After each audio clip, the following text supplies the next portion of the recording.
Welcome to the Living Big podcast, where we're all about embracing life to the fullest. Hey, I'm Marley. And I'm Kylie, and we're thrilled you're here. We explore how to pursue our passions, nurture meaningful connections, and inject some serious fun into our lives. We're here to show you you're not alone. And we want to do what we can to ease the stresses of everyday life and help you in your journey of living big. Welcome back to another episode of the Living Big podcast. As you can see, we have an awesome guest here. I am beyond excited to have Carly White here. I feel red. Yes, we are so excited. So let's go through a little bio of our wonderful guest today. She has this little slogan that I thought was so beautiful on your website. It says, attempting to paint celestial concepts with telestial hands. Oh my gosh. If that just makes me want to cry just thinking about it. Carly is a published artist, sharing her view of the world through vibrant colors and vulnerable words. Her works can be seen in various publications, such as the Ensign and Wayfare magazines, and has appeared in many art shows along the Wasatch Front, including several JKR gallery shows and the International Art Competition hosted by the Church of Jesus Christ of Latter-day Saints and the Springville Art Museum. Are you hanging there right now, currently? No. No. Okay. No. Not at the moment. Okay. She is a mom of 2 cutie boys and is married to Grant White. She is an incredible human and a dear friend. You should send me that introduction. People ask for introductions all the time, and that was way better than what I could have I can absolutely bio That really good. That was good. Smoothed or stalked out by Marley. I have it. that's You're my a good hidden writer. talent. Oh, thank you. Yeah. That's my hidden talent is I like to stalk people. Oh, no, I think I knew that about you. Well, I like to stalk. It's not hidden anymore to our audience here. No, they know. Yeah. I like to stalk movies, right? But then it has translated really well into this situation. Yeah. You do your research. So, anywho, It's great. It's been I fun. will dig and find all the little pieces of you that make you super awesome. Well, then it makes people feel special when you right. remember details like that. Well, you are special. Seriously, we're so Absolutely. excited to have you on the podcast. How many pieces of her art do you have in your A house? million. It was nice walking in here. You're like, oh. Yeah, I have more guys. upstairs. That's very Like, sweet. Is so there fun. such thing as too much of Carly's paintings in our house, right? Okay, so there's 2 ways that I feel like I'll know I've made it in my life. One is walking into a house where they don't know that I'm an artist, but they have my artwork. Oh. Hasn't happened. The other is going to DI and finding one of my artworks. Yeah. Like donated. I'm like, it's been like a full life cycle for the little artwork. Even if, whatever, but that's happened one time. So. Okay. Ooh, okay. Oh, so you've already made it. I'm an artist now. Yeah. I love that. I'll keep a That's lookout. amazing. See the next time I go to DI. You could if just it's there. donate for me and tell me. There we go. She'll just buy an extra one just I love to just to donate it. Yeah. There you go. No, and I've got your hands reaching from heaven. do I got that you? for my mom Oh. when her dad passed. Now I'm like, I need something for her mom. Yeah. I'm like, it's so beautiful. I need to do like a feminine take on that painting. Yeah. Mm-hmm. And then I also have you did a custom for Marley for me of me pregnant with my first. So I'm like, so cool. Yeah. Yeah, lots of little rainbows on that. We absolutely love your art. Thank you. And I know Marley kind of introduced you, but we want to get to know you a little bit more. Okay. So tell us a little bit about yourself and how you first became interested in art as well. Oh, I think that I came from a really creative family. Basically, let's see, I was in Idaho till I was 12, and then my family moved to Las Vegas and kind of was like foils to each other. Yeah. And then I served a mission in Russia and came back to Utah. And but like if you're thinking about like how I became an artist, it's a little tricky, I think, to nail down. You know, Yeah. like with anyone, Yeah. it's like, when did you start loving that thing that you do? Like it's like a gradual process like of who you are. Right. Yeah, Yeah. yeah. And I think like I just always love creative things, right? Like any kid would. And then I think that mixed with like parents that were really encouraging. I kind of think of my dad as like the encourager.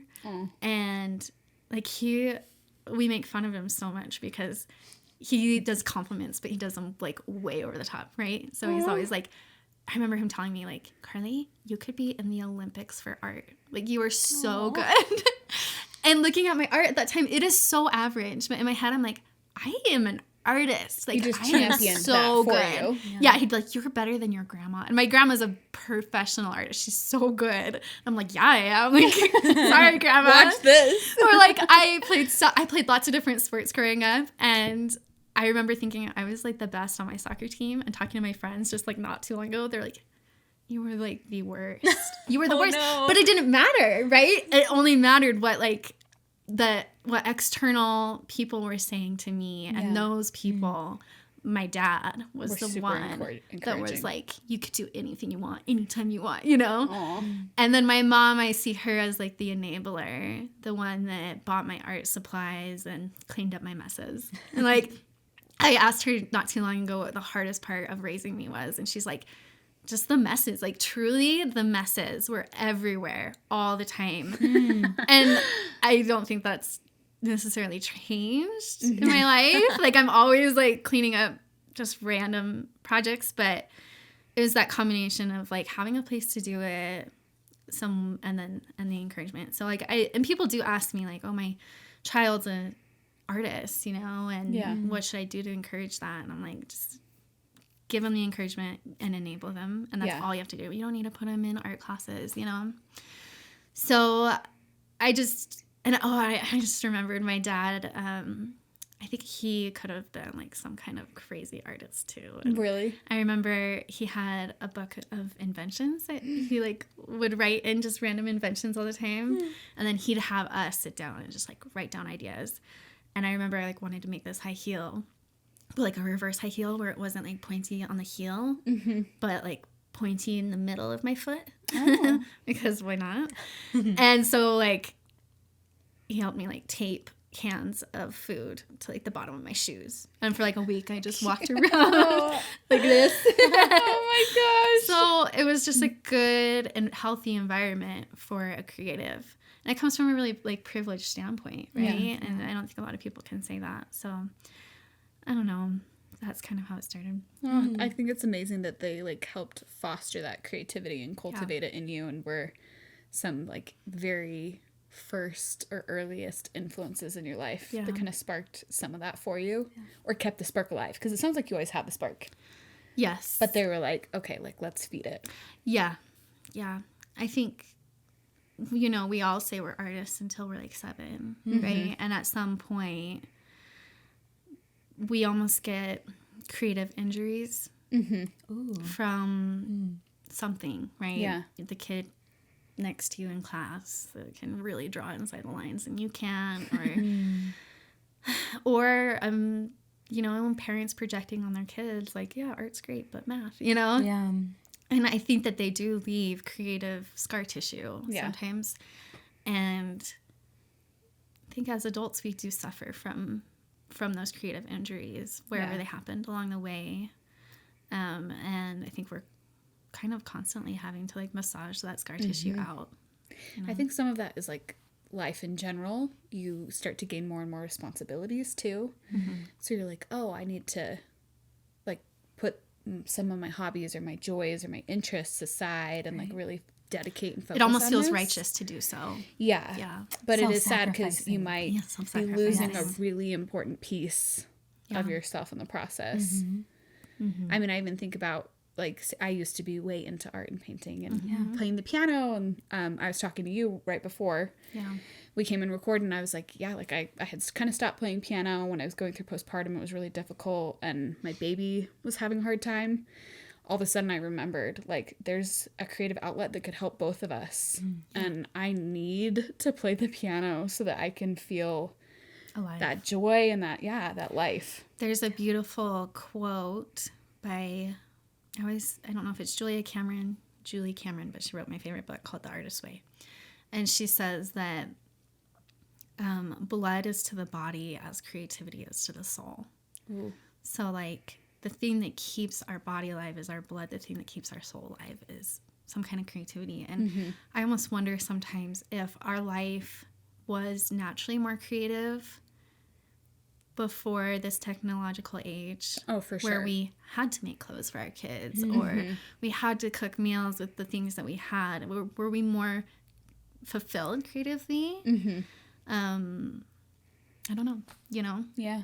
It's a really good question. I love that. I remember you telling me one time even that you grew up in an environment where they allowed you to make messes, and that has just stuck with me. And that's something I very consciously try to do with my kids because I have those creative injuries, and I actually really struggle being creative because of how like deep those are. Do you remember what they were? Oh, absolutely. When I was right before I started kindergarten, I did like all the testing to see if I was gifted and talented. And that basically either says either you're creative or you're not. Which is hilarious that it's a test. Right. For a 5-year-old. Measuring gifts and talents. And I remember it I think still. that's ironic. I was 5 years old when I took this test before I started kindergarten. And they told me that I was so close but not passing. So then I took it again when I was in 3rd grade and in 5th grade and in 8th grade. And I never passed. So in your head, you weren't gifted or talented. Right. Yeah. All my friends were in like the higher like gifted and talented classes, which just meant that like your brain thought higher, your brain thought better, really is what I thought, and that you were more creative because a lot of the testing surrounded your creativity. Yeah. It's like, okay, I'm giving you these like little shapes. What are you going to make with them? I mean, like a robot, because what else would a 5-year-old make with a bunch of like squares, rectangles, and triangles? Obviously a robot. But that just like, wasn't good enough for him. And you realize as you get older, like truly at this stage in life, that talent doesn't matter, right? Yeah. That like I can think of a lot of friends that were very gifted and now are feeling really lost because there's no school to measure their giftedness. Ooh, right? Yeah. And Or if they're not making like money with it or something like that, that there's no like measurable. Right. and I've heard this before, that like audacity is way more important than talent.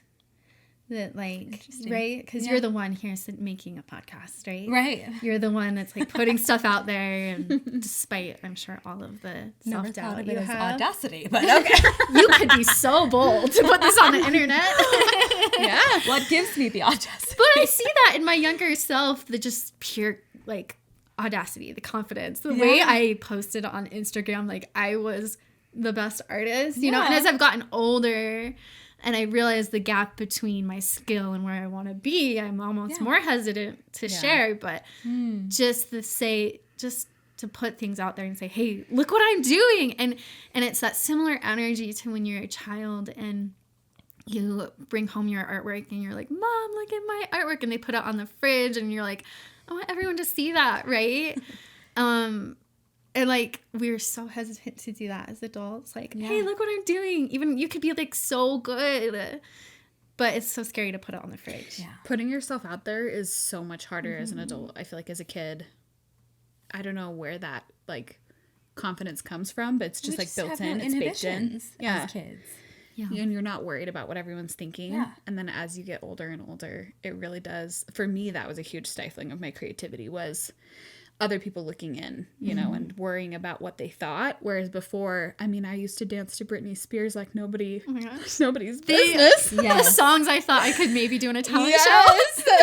The songs I auditioned with. The video I have at my family reunion that makes me want to die now. But like, I just went for it. I just loved it, just embraced myself and had so much fun. So it's like, that's when you feel, I really do feel that's when you feel alive and like your truest self is when you can open that door again. But it's not comfy. So how do you think for someone who's struggling, what advice would you give? Like, how can they open that creativity, that door? One, I can't say for everyone, but for me, like, I feel like this is magic. And it's like brain dumping on paper. I think we have so many thoughts that are mucky, yucky thoughts. And, I'm a highly anxious person like everyone else in our age. In our generation. In our generation. World. Yeah. And as someone that's spent like 15 years on social media, all the things. But I sometimes think that our inside knows what we want, but it's really hard to get it out. Yeah. And for us to like actually recognize it and make our spirit and our body just like come together And so for me, it's been like a magic potion to just write for like 30 minutes. Everything I'm thinking, they're like really weird thoughts, really dark, really creepy, sometimes sexual. Like sometimes my to-do list is on the side of my paper, right? Like yuck. And somehow at like the 25-minute mark, it's almost like I got everything out, and then it becomes like, oh, hey, Carly, there you are. Like this like centeredness. That's where like I become really clear. And if I don't do that, then it's hard for me to hear what I need to be doing or what I can do, because I do think you can just sit down and ask yourself, like in a moment of silence, like, what is it that you need, Carly? Almost as like a third person coming in. Right. And it's going to be different for everyone. Yeah. Yeah. But I think there is like an inner, deeper dialogue that we're not often allowing ourselves to listen to. Yeah. In our own self. So I like the idea of like getting rid of, well, not getting rid of, but putting out all the surface stuff onto the table so that you can dig a little deeper. And yeah, it's kind of, I imagine that imagery of like the blood being to the body as like creativity is the spirit. Like I feel like getting it out is like unclogging some arteries that get it, your channel flowing back to like your spirit. Yeah. I love that. That's way cool. Yeah. Oh, I think this is amazing. I know. Like, I hope this is going to help so many people, because I feel like every single one of us, like you were saying, has had some of these creativity scars in our life. And what we're hoping, even from this podcast and just in life, like the whole point of the podcast being called Living Big is we want people to just really embrace their passions, find who they are, like find true joy. And I feel like creativity is a huge, huge part of finding who we are on the inside. And creativity looks different for everybody, right? It may not be a specific medium of like painting or drawing for someone. Maybe it is writing, maybe it is music, maybe it's the gift of listening or talking to a friend or service or baking or whatever it is. Like there's so many forms of creativity, but I really think we stifle ourselves more than we should. So I like the idea of like opening up this conversation and talking about how we can open those doors a little bit more. I mean, even just to kind of go along with that, even since we've started this podcast, that in and of itself has opened my mind to what creativity really is. Because I thought in my brain, it was like I had to be able to create music from thin air. I had to be able to draw something with no practice or any help. No reference, just draw something. Oh, you can't do that? No. I'm just kidding. I can't either. You have to write a book from no prior experiences, just like pure new thought. Growing up, my view of creativity, now that I see it, was so warped.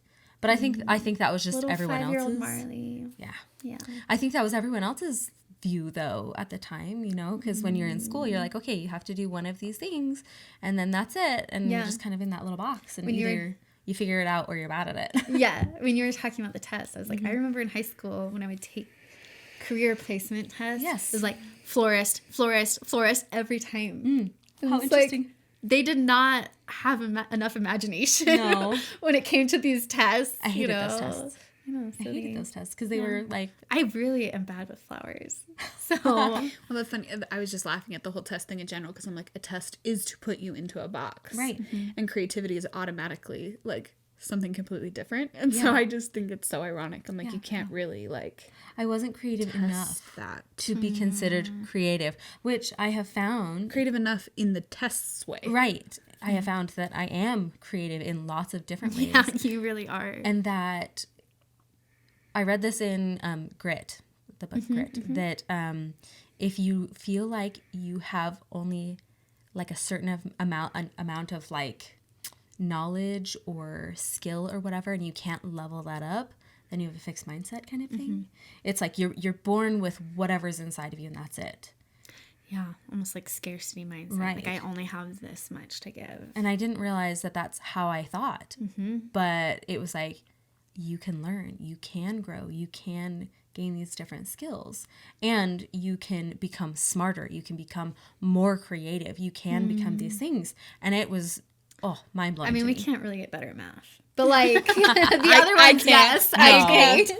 But no, I agree. Like there's an abundance of time and energy that you can use towards good.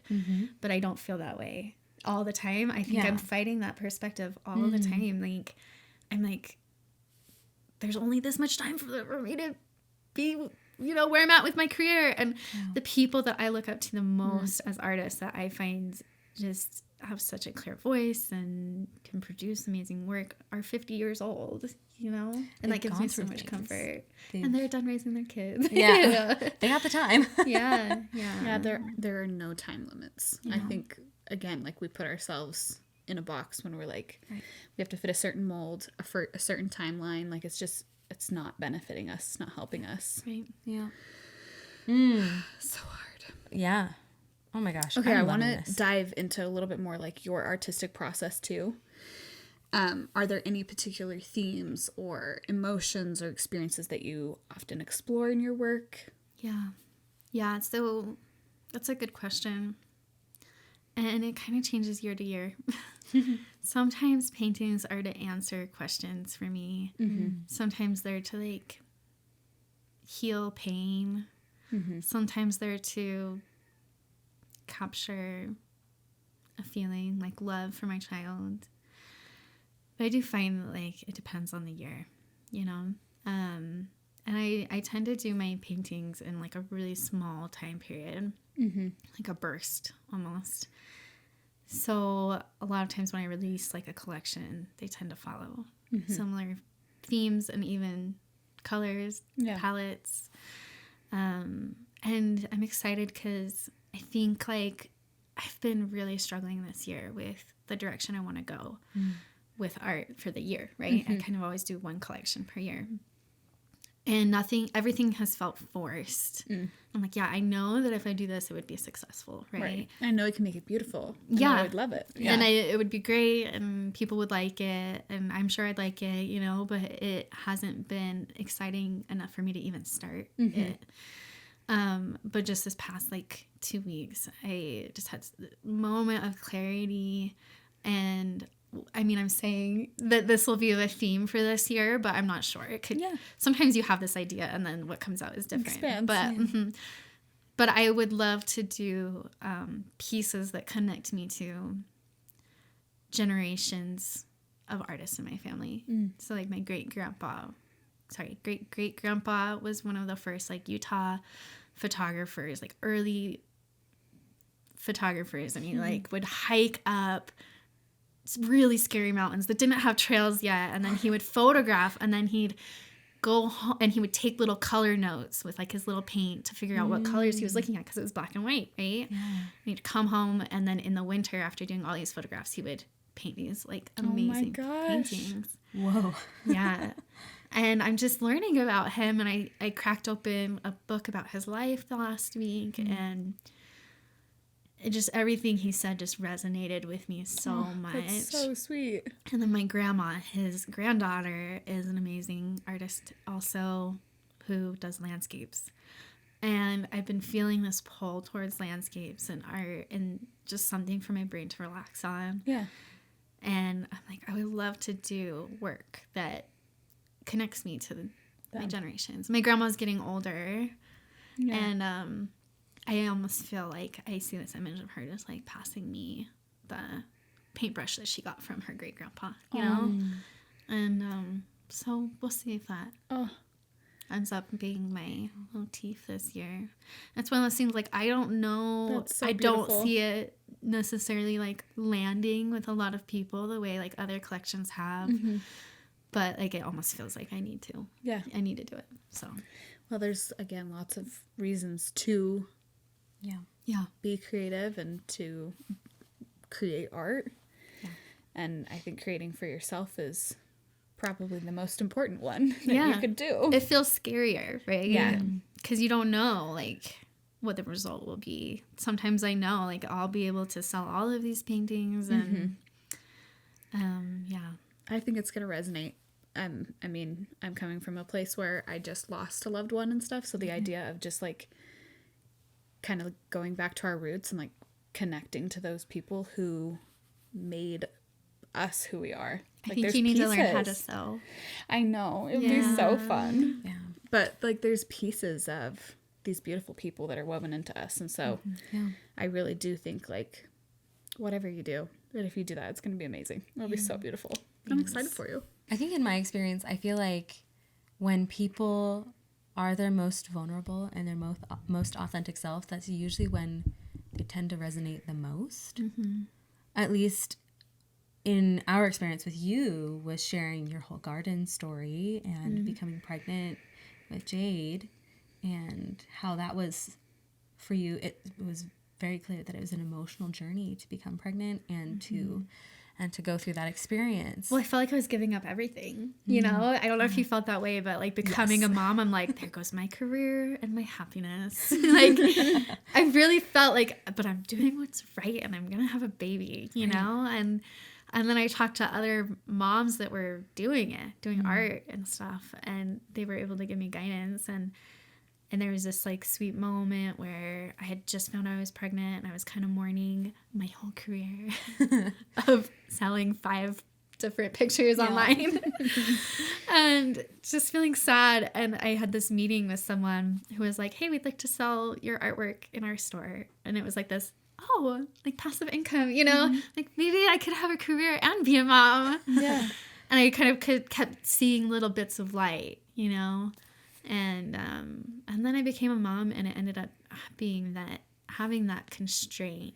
This is actually something I've been thinking about a lot lately. Is there's a few different quotes about that this idea that like freedom is the enemy of creativity. Like too many options will make you paralyzed. Like we all know that, right? Like someone gives me a blank canvas and they're like, paint whatever you want, however long you want, and whatever. Like that's not gonna work.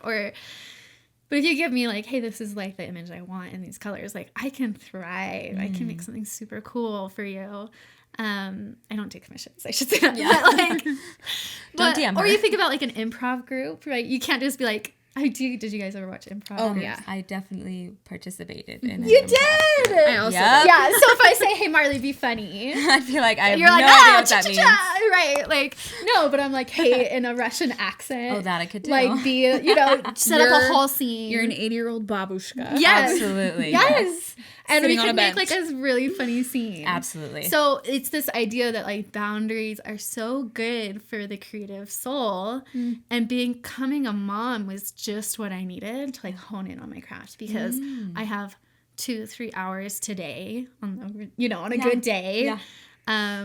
And I have to just do the most important thing on my mind. Whereas before I was like making earrings and designing t-shirts and journals and, anything and everything, and ended up in the world. Ended up kind of going nowhere with it. Yeah. And when I became a mom, like it was really, really actually a blessing for my creativity and those bounds.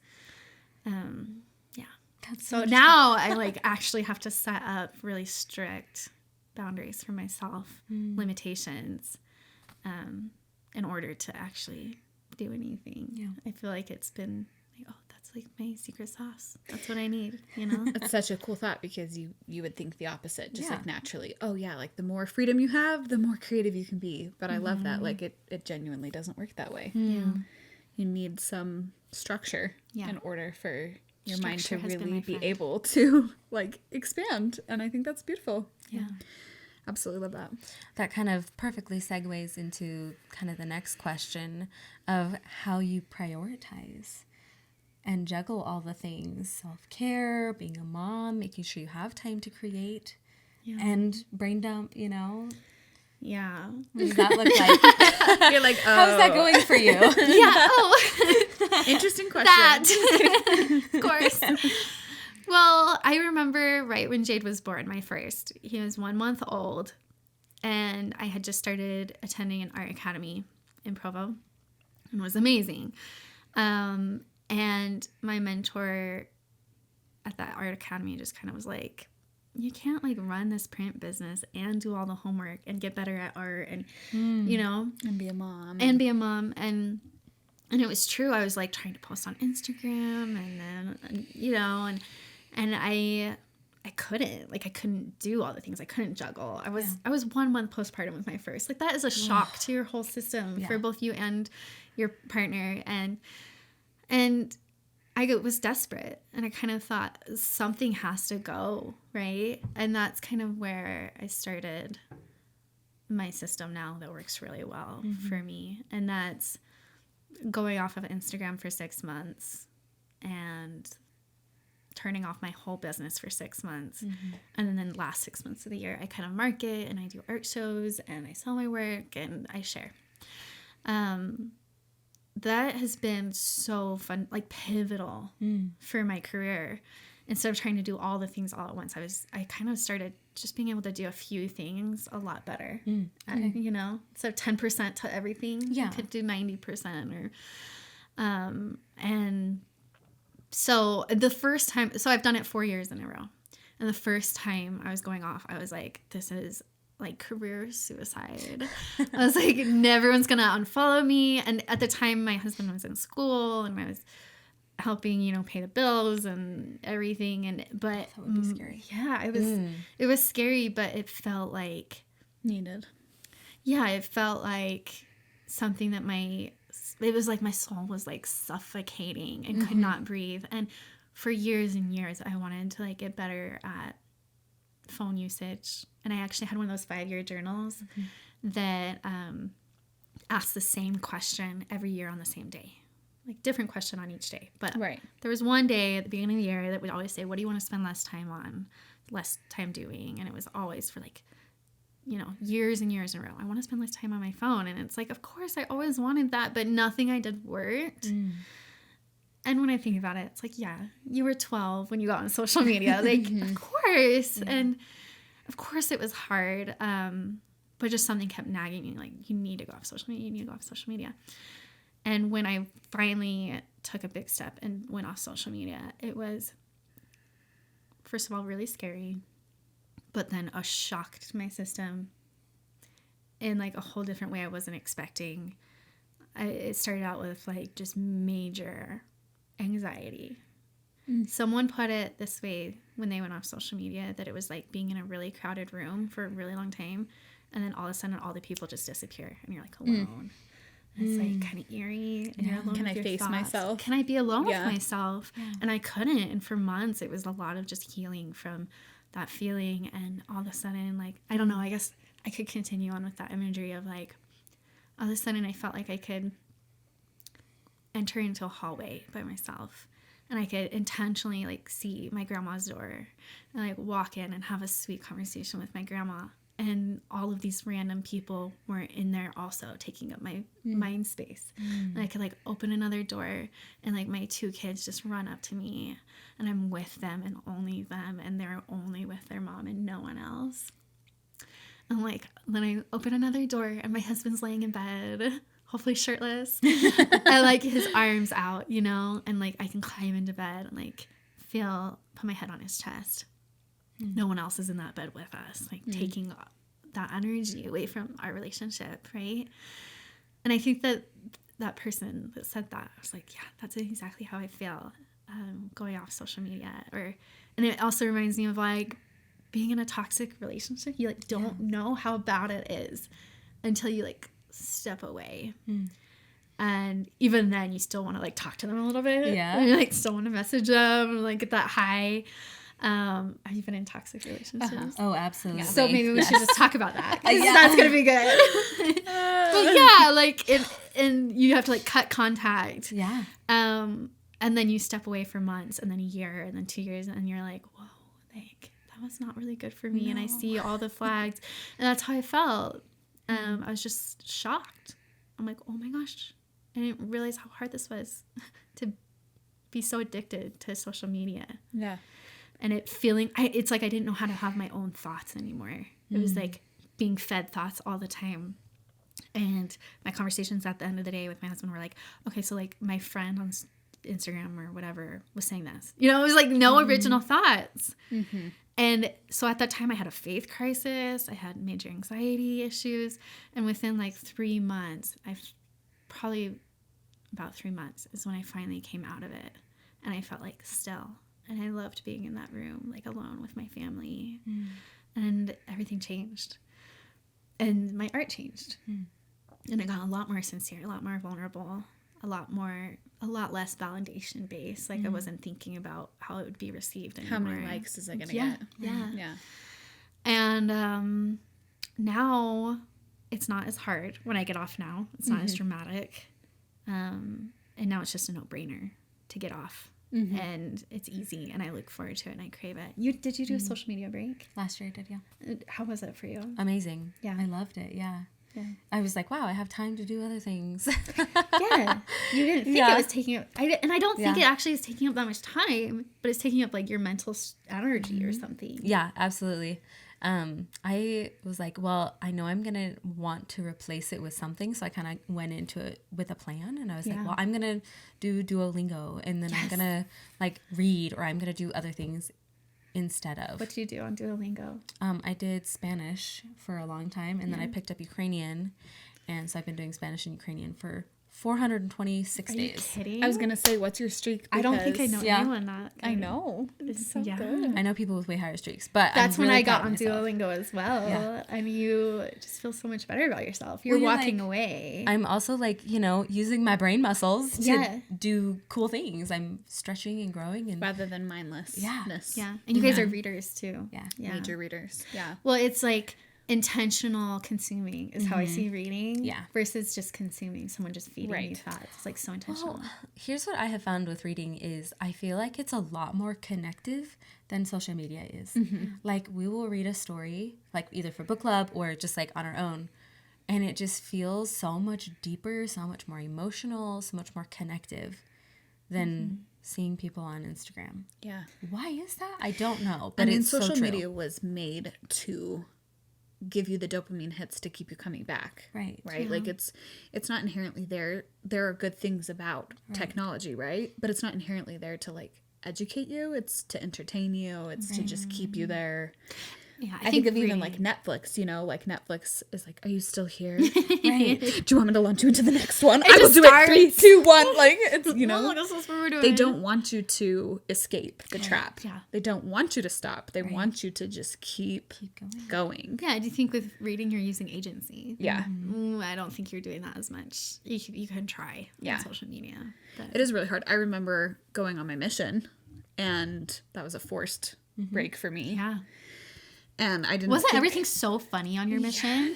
Like the dumbest thing. Yep. I did. I did the dumbest thing. Yeah. but they were Like, funny. so funny. Everything was You so have much energy fun. in Stories I wrote in my yourself. journals. I'm like, I was hilarious. Like, I love myself. We like made Yes. such cringy videos Oh to like my Oh, we yeah. did like a Frozen remix and we sent it home for people to Yeah. watch. Yep. And we're like, oh my gosh, this is so good. Me and my companion pretended to murder a coconut in a video. Like, why? You know what I mean? That was the best day. It was so entertaining. We convinced Yeah. the elders that we convinced the elders that it was actually me killing my companion. We hid her for like 3 days every time they went around the corner because we played the audio over the phone for them from the video, and they were like, "Oh my gosh, like she actually killed her companion." So Missions we are were so creative. weird. So weird. The things We had we so much do. fun. But I thought know. it was really interesting when you were talking about when you initially went off social media, the negative kind of like withdrawals that you kind of went through. Because when I first got to Ukraine, I mean, I know it's a different culture. I know it was in a different language. I know I joke that even the grass grows different there, right? Like it was totally not in my comfort zone, totally different than anything I had ever experienced before. What month did you get there? I got there, oh gosh, I feel like it kind of also I was there April. April.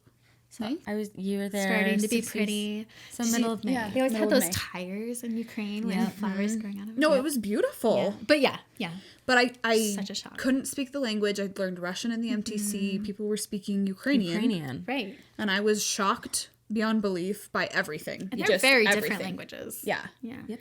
And I had a native companion who didn't know English. And I was overwhelmed. And I literally spent an hour of the day in the bathroom sobbing, And I remember the first few months, same thing, being alone with my thoughts on a bus out to like a distant village was like I was killing myself. Yeah. Because it was so scary to be alone in my head. And I was like, I have all the time in the world to just think. Like, there may not be another single soul on this bus. And I'm just looking out this window at a wheat field for 3 hours. And I have this Book of Mormon in my hands, and that's it, you know? And so it was so brutal, so difficult. But when it finally clicked into place and I realized I was okay and that I loved listening to my own thoughts and getting to know myself and reaching out in ways I didn't even know was possible for me, it was so rewarding and so cool. Like, I totally changed who I was. But it really did take everything quieting down on the outside for me to get really comfortable with the inside version of me. And I feel like what you were describing, it just reminded me of that. So just real. Like, it's really hard, especially in our fast-paced, busy world, to escape the thousands of thoughts that are put onto us. And all the negative. I can't hold all this sadness in the world. But when I'm on Instagram, that's what I'm seeing. And I think, and even just the sheer quantity, like, I'm like, I shouldn't be thinking about 12,000 different things in a 2-second period. Right. You know, like, I should just be thinking about one thing for 20 minutes and then move to the next thing. And feeling 10 different emotions in 2 seconds. Like, whoa, you know. Happy to devastation to confusion to anger all at once. And usually doesn't end on happy. No. It always makes you feel like, I remember thinking when I was thinking about getting off, I'm like, so I spent this much amount of time on social media today. What did it give me? Yeah. I don't know. But I think going off feels to me like you have a wound that you didn't even know was there, and it's all infected and it's bandaged, so you're not really, you know, looking at it. You take off the bandage and it's like, oxygen hurts. Yeah. Honesty hurts. Honesty with yourself hurts. Yeah. Honesty with your loved ones hurts, but it's always what creates the most love and bonding. And can I ask you why you get back on? I should ask myself that. No, I'm genuinely curious. No, people ask me that all the time because I talk so negatively about it and I talk so positively about being off. If it wasn't for my like career goals, I would 100% never go on again. I mean, I think. But I do feel like this call to share art. And I feel called to have like a way to record what's happened in the year. And then finally, that is like how I make money, right? And I think it's like kind of a faux pas for artists to talk about money. Like in that, you know, I think it's great. But I mean, there is this idea that like you don't make art to make money in that world. But I had kind of 2 very different experiences, where like, you know, when I was a younger artist, like 5 or 6 years ago, I had called someone that I really looked up to in the art world, and I just said, "Can I ask you questions for 20 minutes?" And he said, "Sure." And I said, you know, we talked a lot, and then I said, can I just ask like how much money you can expect to make as an artist, because I have no idea. I think you're amazing, but I don't know if you're making any money like at all. Right. And he just said, you know, if you're in it to make art, or to make money, don't do it. And he just was like, I'm like, But what if I have aspirations that I'm like, that's weird because because I also would like to support my family using my talents and gifts like my husband does, you know. And then I talked to my mentor, J. Kirk Richards, at the academy, and I said, you know, how much money do you think maybe I could make in, you know, this many years? And he's like, yeah, so I think in 5 years you can make this much, 10 years you could do this. This is how you're going to do it. Here's an Excel sheet of everything I've ever made in the past 5 years and all my expenses. What a sweetheart. Yeah. That's amazing. So, part of what I want to do is one of the ways I measure success for myself is how much money I make in the arts. And it kind of keeps me on track, and otherwise it's just one of those limitations, right? where it's like, okay, if you want to make this much this year, and it's just good business practice, you know, because art is a business. And I think if you go into it thinking that if you put it out there, people will come, it doesn't really work that way. Yeah. Especially in today's day and age. Right. Yeah. You have to market it. And so part of it is kind of just bulking down and doing the work part of art. And work isn't always fun. And that's part of being back on Instagram. I'm like, I've told my husband, I said, I would go off forever, but I have to do the yucky part of work. Yeah. You know? Well, I think it's good that you've been able to find some balance too, though, because it sounds like you really enjoy being off, but there are good uses for it, right? For your business, or even the journaling aspect, like you were saying, for your life and all that.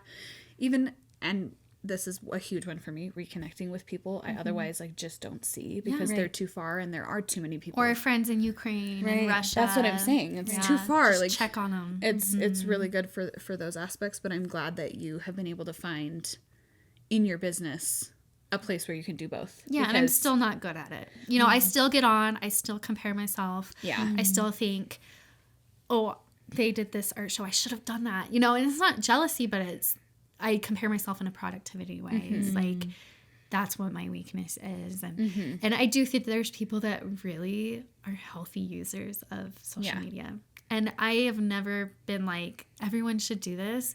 I don't think anyone should do it unless they're really feeling a pull to it, because it's hard and it's a big commitment. It's a big commitment. And if you're because we live in this world that we live in. If you're healthy, I don't care what other people do, but if people have questions about it, like, it does help me to conceptualize my own thoughts to answer those questions about I think it's amazing that it's been a blessing for your life. And like I said, that like you've been able to swing it, that I hope it hasn't like negatively impacted your business and everything. No, I should say that I've made way more money working half the time doing it.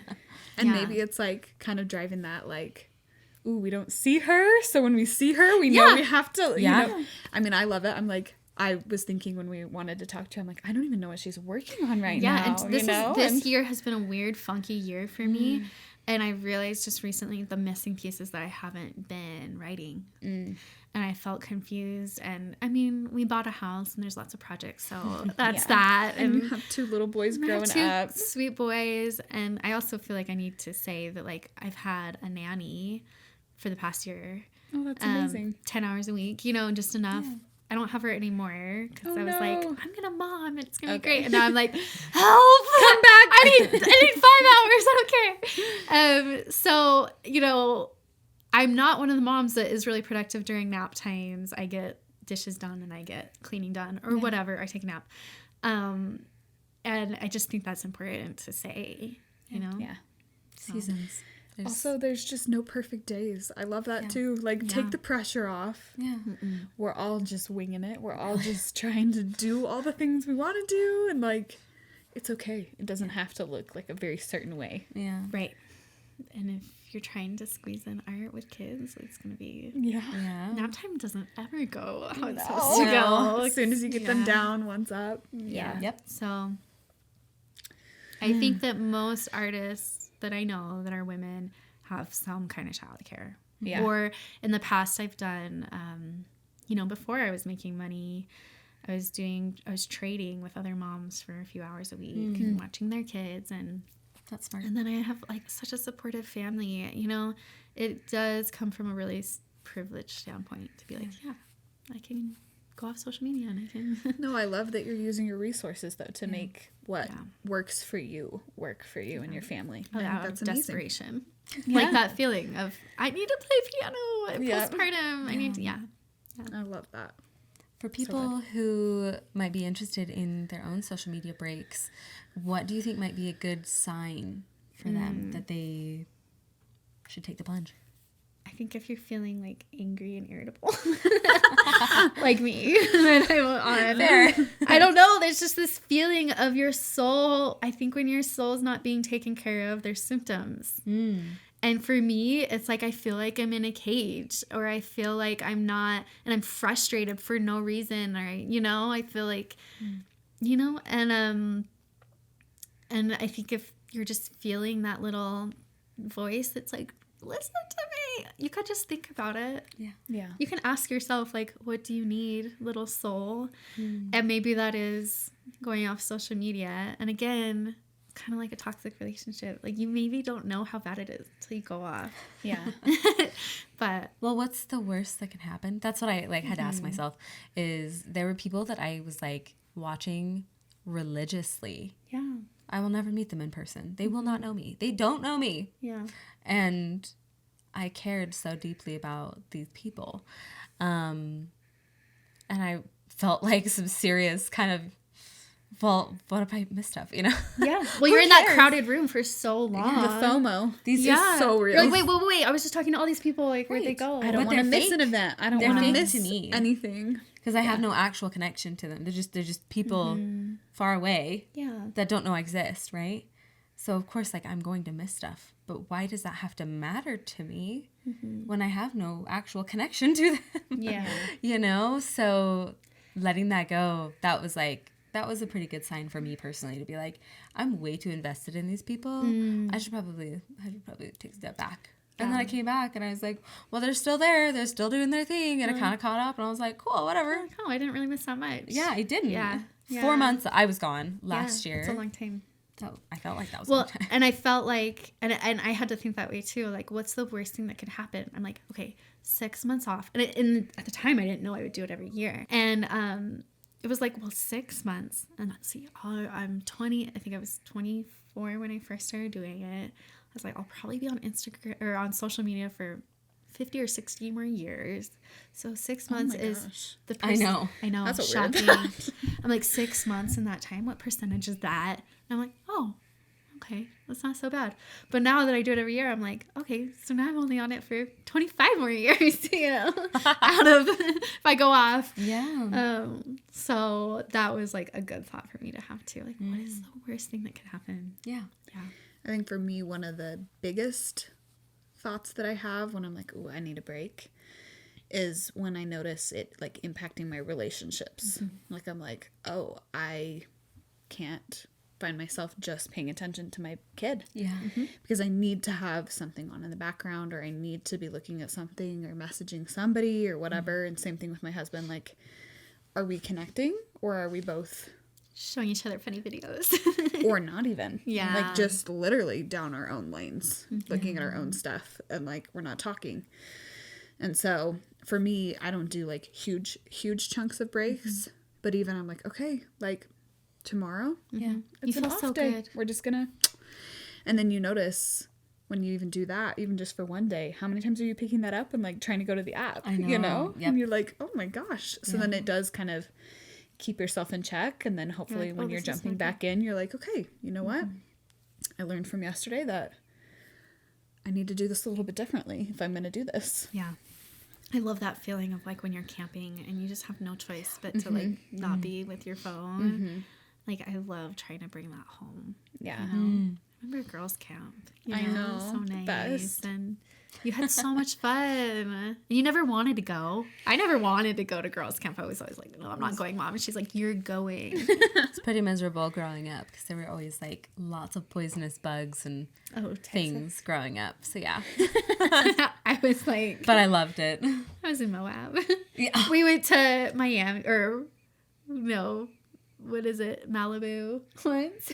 Oh, fun. Anyway. That's nice. Wow. Yeah, we had The like bugs. everyone had ticks. Everyone. In this I- beautiful hair too. That'd be so scary. Oh, everyone walked away with chiggers. I got attacked by fire ants, I think, every single year, and I'm really allergic to them. So, I shouldn't laugh. Those poor leaders. Yeah. Sounds awful. yeah. Meanwhile, there was me. I was like a really intense child, and I was like, if we're going to a cabin, I don't want to go. If we're going camping and we're doing something hard, then I'll go. So then when you planned girls camp, that's exactly what you did Yeah. to Are them Are you camp too. director? I was camp director. I'm camp director right now. And I took my girls to Moab. We mountain biked, we hiked, we night hiked, we swam, we made them do hard river things. rafted, we That's amazing. in like a 3-day period. See, I don't know how I would do with the mountain biking. I've tried it and I cried. It was an easy route. It was like, anyone can do this, because I'm not very good at it, but also like, I don't want anyone to get injured. You know what I'm Right. saying? But That's it was true. like, let's try all the things in case there's something you enjoy. Right. And That's we'll the just attitude. challenge ourselves in a way that maybe you've never had before. Like, I painting like that nails is mindset. great, but Can we just like go back to girls' camp and we're going to do go a night again? hike under the stars to an arch, and it was so sick. It was so fun. I bet they love It was so cool. So, I'm like, maybe I was that in That's should a be good one of mindset. our- I'm gonna go in with yeah. now. Do the hard thing. It makes it better. Yeah, we really That's the theme of this podcast yeah. today. You know, We do the hard actually- thing. It makes, and that's what I was thinking about when you said like self-care. I think self-care has changed meaning for me so much as I've gotten older. It's like, oh, self-care is not always the bubble bath.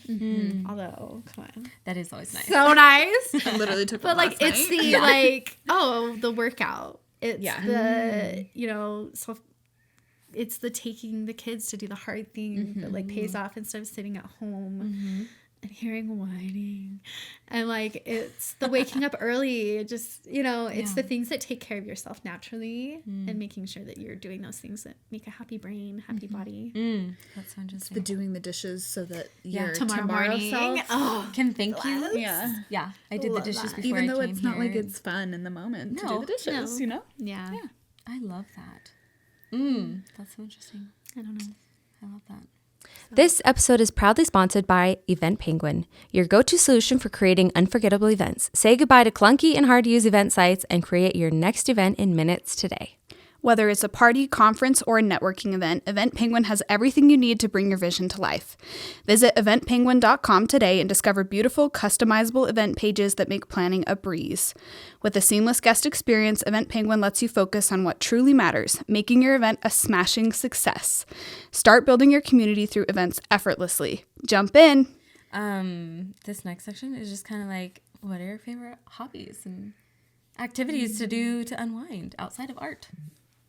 Oh, it's hard when your like favorite thing to do is your work. Like, that sounds so cheesy. No, that's great. But I found that like I need a break from normal art, and so I'll do other creative things. Like right now, I'm working on like making a pendant for like a light pendant out of like Dollar Tree bowls and plates. Yeah. Like trying to learn how to drill in them, and then I bought like a little light bulb that goes through, and I'm like, this feels so good. Just something that I don't need to sell, I don't need to share, just for something fun. else. Yeah. But besides that, I like to write. Yeah. Yeah. You're pretty Helps good me at it. think. It's therapy. So I've burned a book before. I've said some, like, I get rid of my journals. Like, Really? I can't keep them. I used to write, I think we all did, for like our heritage. Yeah. Like, this is the record of my life. And I don't do that anymore. I brain dump. And there are things that like, I cannot show my husband. He's like, oh, no. Yeah, he'd think I was crazy. And, so yeah, just write. That's when I feel like the happiest is when I'm writing, brain dumping, sitting in like a coffee shop and watching and like eavesdropping on people's. I heard the best conversation the other day. I got so lucky and sat next to people that were on their first date, and they were swingers. I love it. Stop. They were swingers. No. Wait, was it like a couple and a couple? And they No, were all it was just like, I guess, open relationship, but they were talking about swinging, and my gosh. I was like, this is so good. And they're talking like about how Like, I am awkward a it fly is. on the wall right now. Yeah, how awkward it is, like to run into your kindergarten, your kid's teacher when you're on a date With somebody else. with someone else, and they know the mom, and like I'm like, Yeah, oh, that would be yeah. so awkward. It doesn't work. But I learned a lot about quote unquote the lifestyle from that conversation. Okay. You're just So I like heard sipping that was away at your. You're like, And Sipping the piping hot tea. there is no more tea left, but you're just I know. sipping. I'm tea writing the rest. over here. Yeah. And then I heard, the other week, I heard this conversation, and it was in the morning, and this dad had brought his daughter. It was obviously like before school. She was like probably 7 or 8. And you can tell that like she usually is with her mom and was with her dad that day. And he was the sweetest dad. And he was just like, hey, how's it having a new baby brother? And she's like, it's good. He's like, is it hard sometimes? And she's like, yeah. And he's like, well, you know that your mom and her husband love you so much no matter what. What a sweetheart. I'm Oh my blowing my eyes gosh, out. And yeah. I love humanity, you know? And moments where I can like witness humanity in whatever form it is, I just like, I feel like it fills my cup. Yeah. You're the cutest, Carly. I love talking to you. Dad. I'm like, we never want this to end. I wanted to go out to that dad, but like not be like, I was just I listening know to you're your single, entire and, conversation. you know, like I didn't want to like feel weird. By the way, I heard every detail. I heard Yeah. every detail. But Yeah. also, And that's you're so a cute. great dad. Oh my gosh. So if that dad ever hears this podcast, You know, I You're a love great you. dad. oh God, that's so cool. So love you. Oh, it's so fun. So yeah, humanity. Yeah. Thank you for letting us pick your brain. Yeah. Thanks for chatting with us. This It's really is fun to such a talk good about one. yourself, it turns out. It is really fun. It's really fun to hear your stories. Like you were saying, you're like, I like to, eavesdrop into other people's conversations. I'm like, That's of why the you have a reasons. podcast. Yes. I'm pretty sure that's what we do. I'm like, that's one of the reasons. I just want to hear about everyone's story, their life, like what makes them them. So thank you so much for being so vulnerable and for sharing Of course. your beautiful soul fun. with everyone here. I really appreciate it. Thank you. Yeah. I love you. Thank you. You guys are good Have at a what good you do. week. Yeah. Bye-bye. I know those. Thanks for joining us this week on the Living Big podcast. You can find us wherever you listen to podcasts. Join us on Instagram and TikTok for all the things, from relatable mom memes to fun girls' night ideas with your besties. See you next week!